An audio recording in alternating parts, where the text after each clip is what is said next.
சுதந்திர போராட்டத்திற்கு வித்திட்ட சிப்பாய் புரட்சி நடந்த வேலூர் கோட்டையில் 130 ஆண்டுகள் பழமையான காவலர் பயிற்சி பள்ளி அமைந்துள்ளது. 130 ஆண்டுகளில் 24,000க்கும் மேற்பட்ட காவலர்களை உருவாக்கிய இந்த வரலாற்று பெட்டகத்திற்கு கடந்த ஆட்சியில் முதல்வர் மு.க.ஸ்டாலின் வீரமங்கை வேலு நாச்சியார் பெயரை சூட்டி பெருமை சேர்த்தார். பெயர் சூட்டி 8 மாதங்களாகியும் பெயர் பலகை பொருத்தப்படாமல் உள்ளது.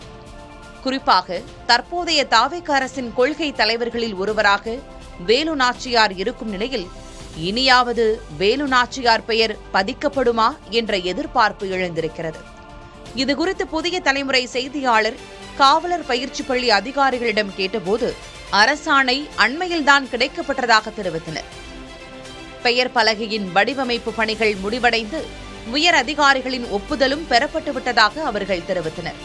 அடுத்த 10 நாட்களுக்குள் வீரமங்கை வேலு நாச்சியார் பெயர் பலகை கோட்டையில் கம்பீரமாக பொருத்தப்படும் என்று அதிகாரிகள் உறுதியளித்தனர்.